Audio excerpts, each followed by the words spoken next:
Well, thank you very much for giving your Sunday afternoon and coming to this meeting. It has been 6 months since Gaza was bombed by the Israelis, and over 2,000 Palestinians were killed. And there was a huge amount of outrage as to what actually happened against Israel, and justifiably so. But I think sometimes I wonder what has actually happened to that rage. And I think if you've been following the recent news coming out of Gaza, the situation in Gaza is just as dire, because people are now dying because they haven't got any protection against the weather. It's very cold there, the houses are still damaged, people are living in open air, and children are continuing to die. And I think BBC has actually done a program on the World Service which points that out. And apparently they're also doing a documentary that is going to be looking at the situation in Gaza as it happens today.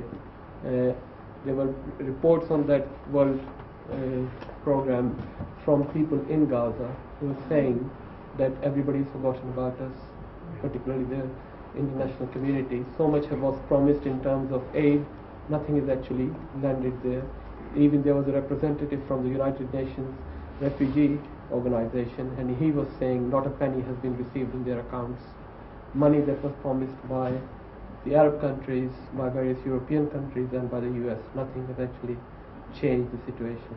What is even worse, the material is not being allowed to go into Gaza, both by the Egyptians and the Israelis, so nothing can actually be built. So I think that outrage that we showed in the summer should not have disappeared, because the situation hasn't changed, and we need to regenerate that and to make sure the boycott, divestment and sanctions gets our full backing, and the public is aware of that. And I think we've got a great job to do. We didn't only have to do it in the summer last year, we have to continue to do it now, because according to the BBC reports, there is a possibility that Israel would be considering launching further attacks on Gaza. And in fact, that was what the United Nations representative was saying. He's saying it's not so important, well, it is important that Gaza is rebuilt, but he wants to know what's going to happen the day after Gaza is rebuilt. Is it going to be bombed again? And I think that's why our outrage is so important, and particularly because the elections are taking place. So I think we have launched a campaign in Birmingham so that our politicians, both at a council level and at the parliamentary level, know our anger about what actually happened in Gaza and what they need to do to prevent it from happening again. I think we are asking the British government to actually, first of all, start supplying arms to Israel. Secondly, to apply sanctions against Israel so it does not do what it did in 2014. And I think we need to make that clear to all our parliamentary candidates. We also want to make sure that we do not ourselves buy goods from Israel, and the various organizations and communities we come from do not buy goods that are actually coming from companies that are complicit in the occupation of Palestine. So I think that's the key issues that we still need to keep in mind. Our outrage was justifiable in the summer of 2014, but it is justifiable today as well. And what disillusions me a bit is the fact that it is not the same outrage as we saw in the summer. And I think we need to make sure that our politicians know we are just as angry now as we were then, because people's lives have been lost for no good reason. Just because it's not on the TV, it's not on our screens, doesn't mean to say it has gone away. So with that, I'm going to ask Kamal Hawash, who is the Vice Chair of the Palestine Solidarity Campaign, to come and speak to you about it. But before I go, there is a web page on our website, Midlands Palestine Solidarity Campaign, where you can click on the Vote for Palestine button and write to your MPs. Quite a few people have done it, but I don't think enough people have done that, particularly in the West Midlands. So I would urge each and every one of you to go and do that today, if you can, when you leave that meeting. So with that, I ask Kamal Hawash.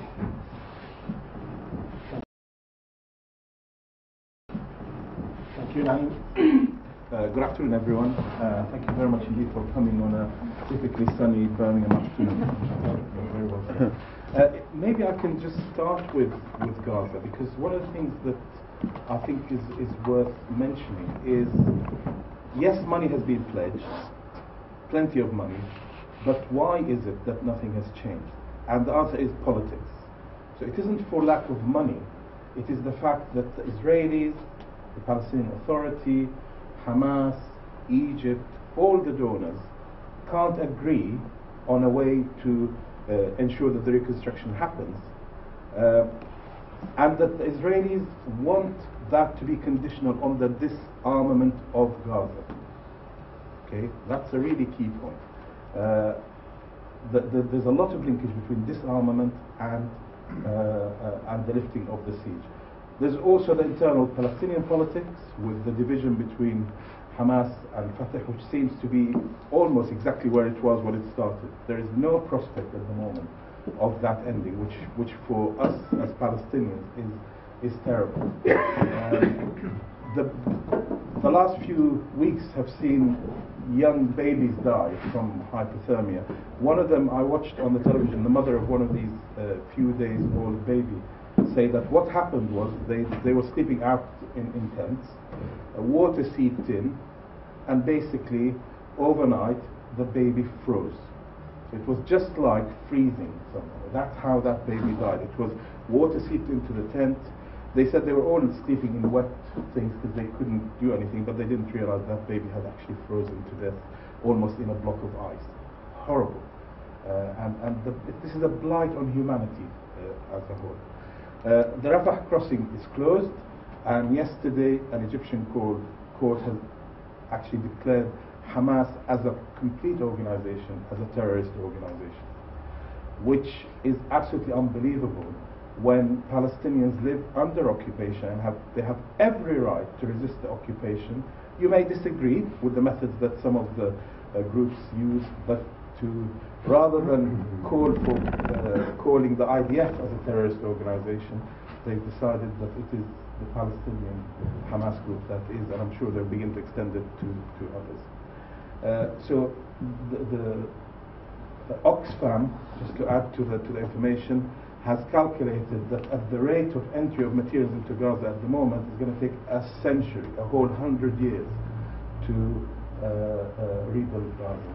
It's just completely unbelievable that everyone is silent about that. In these sorts of talks, what I try to do is to give information on what's happening to various Palestinian areas, or demographics, or geography, or whatever.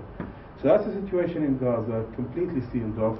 And of course now it's interesting, since Egypt has said Hamas is a terrorist organization, that means that none of the Hamas leaders can go to Egypt, or anywhere else for that matter, because they can't come out through Gaza. So dialogue between people will be more difficult. The situation within what we call the 1948 areas continues to be one where there's a high level of racism against non-Jewish citizens of Israel. This included attacks on two people who were speaking Arabic. That was the only thing they did that was judged to be offensive to Jewish Israelis, and they were both beaten up. They happened to be Druze people who served in the IDF. Just imagine that. They were actually fighting for the state, and they were brutalized in that way. But demolition of particularly the Bedouin villages continues unabated, and this is both within the 1948 areas and of course in the West Bank, and I'll just mention that in a minute. So high level of racism. In the elections they tried to ban some MKs from standing again. The most prominent of course was a lady called Hanin Zarbi, who is a thorn really in the side of the Israelis, a fantastic speaker for human rights, but that is something that is offensive to Israeli politicians. So initially they banned her from standing again, but the Israeli Supreme Court has decided that no, she should be allowed to stand. They had also passed a law which would have made it very difficult for small Palestinian Israeli, if you like, parties to stand, so they've had to come together as one bloc. And they are standing, and the prospects are that they will get maybe something like 10 seats in the Knesset, but the chances of anyone allowing them to join a government are very, very limited. So that's within, if you like, the 1948 areas. If we move across to Jerusalem, the raids, if you like, by settlers onto Al-Aqsa Mosque continue, protected by Israeli security forces.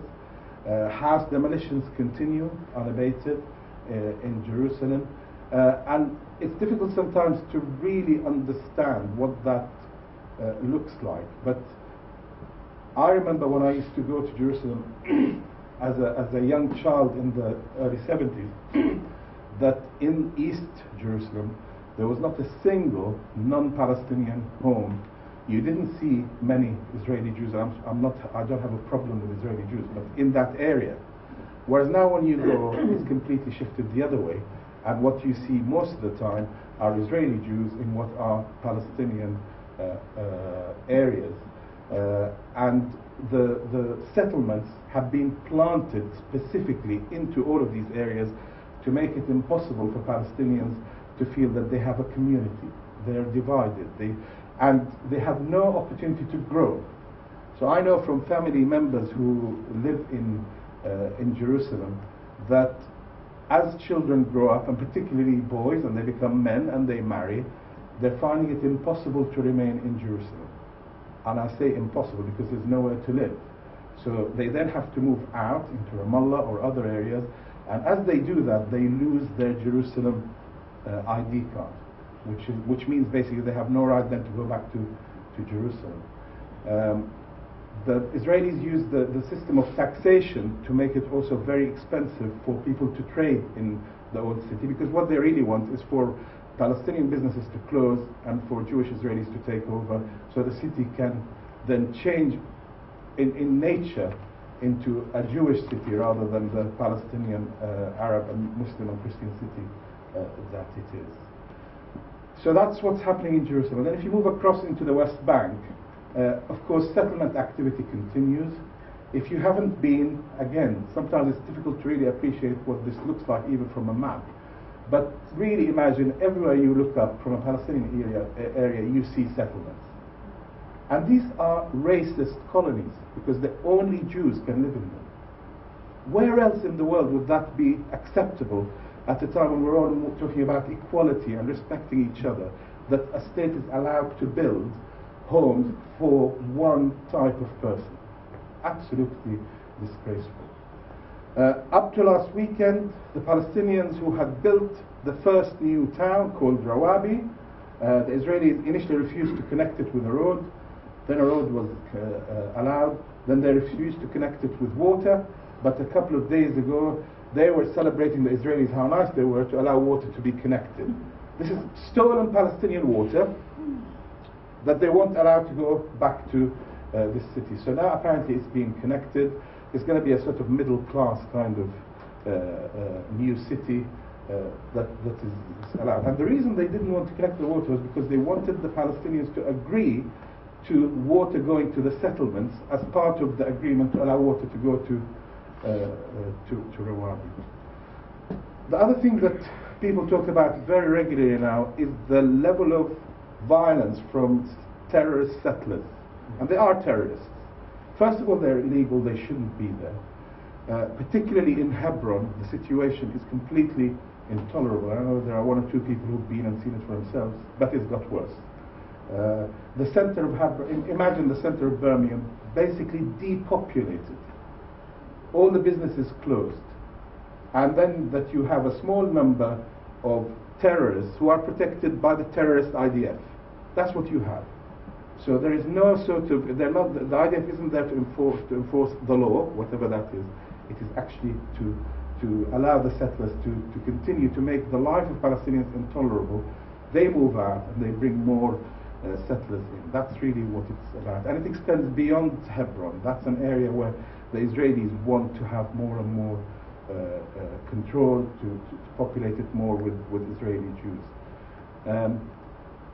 And within the whole of the West Bank, the issue about the division of the West Bank between areas A, B, and C, which was done under the Oslo Accord, where basically Area A is controlled by the Palestinians, in theory, going to Area C, which is controlled by the Israelis in practice. That's quite different to the other areas. And Area C forms about 40% of the West Bank. And the idea is that Israeli politicians have been talking about making that, annexing it so it becomes part of Israel. Now, if you see the geography and see where this area C is, this is actually the Jordan Valley area, particularly, which means that there could never be a Palestinian state if that area is connected to Israel through annexation. So Israeli politicians, if you hear them talk about two states, nobody in Israel wants to see something called the Palestinian state created. And that's why pressure has to come from outside for that to happen. I always also try and remind people that Palestinian refugees in other parts of the world are suffering terribly, particularly in Syria. We know that in Yarmouk refugee camp, those who have remained until now are still under siege, and they go through some days where there's no food or water comes in. Many of the Palestinian and Syrian people escaped to neighboring countries, including Lebanon, which has taken a big load. How many have entered Lebanon? Over 20% of the Lebanese population now are Syrian refugees. Yeah, and the really sad, ironic thing is at the beginning it was the Palestinian refugees in Lebanon who were hosting, in many cases, some of the Syrians who escaped for their lives, which is typical sort of brotherly and camaraderie way that things are done. Of course, there have also been some additional tensions because of Israeli aggression into the Syrian areas, which resulted in some contact between Hezbollah and Israel. That seems to have now subsided, but it also resulted in the death of a Spanish soldier, which probably made more headlines than anything else around it. I think the Egyptian situation is one that we should watch very carefully. There are calls in Egypt for Egypt to bomb Gaza. This is the latest, because now you've said that Hamas is a terrorist organization which apparently is meddling in, my goodness me, I mean, to think that out of Gaza comes meddling into other people's affairs just sounds bizarre, but that's what they are saying. And I mean, I've seen clips of course there are so many now satellite channels that people collect clips, and many of them are actually calling for that, which is quite unbelievable, when Egypt has always been sort of the backbone of support for the Palestinians. So let's hope that doesn't happen, because I think that would be quite an unbelievable change in the character of what happened in that area. So that is the sort of the broad picture. To think about the positives, and I think it's important for us to remember, the Palestinians joining the ICC was quite a significant move. Let's hope now that they carry it through. That's really what we all hope will happen.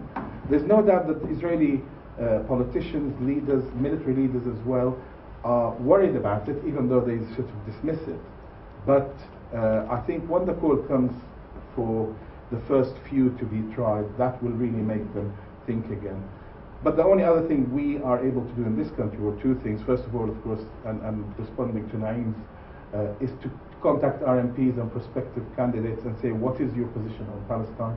I wrote to my local MP is support of Palestinians. He's Richard Burden, who I think a lot of people know is very solid on Palestine. The opponent from the Conservatives sent me the standard Conservative Central Office message. I've written back, and she hasn't answered. I'm going to go back and ask her for a meeting. I think it's important that we do that. But also, there's no doubt that Israel is worried about the BDS movement, which continues to grow. And I think the more wins we have, the more we can point to the importance of that tactic for now. And the last thing is that within Palestine, the boycott movement is growing far faster than it has done for a while. It is led by the PA as a reaction to the Israelis withholding taxes. Whatever happens, it's important that Palestinians stop buying Israeli goods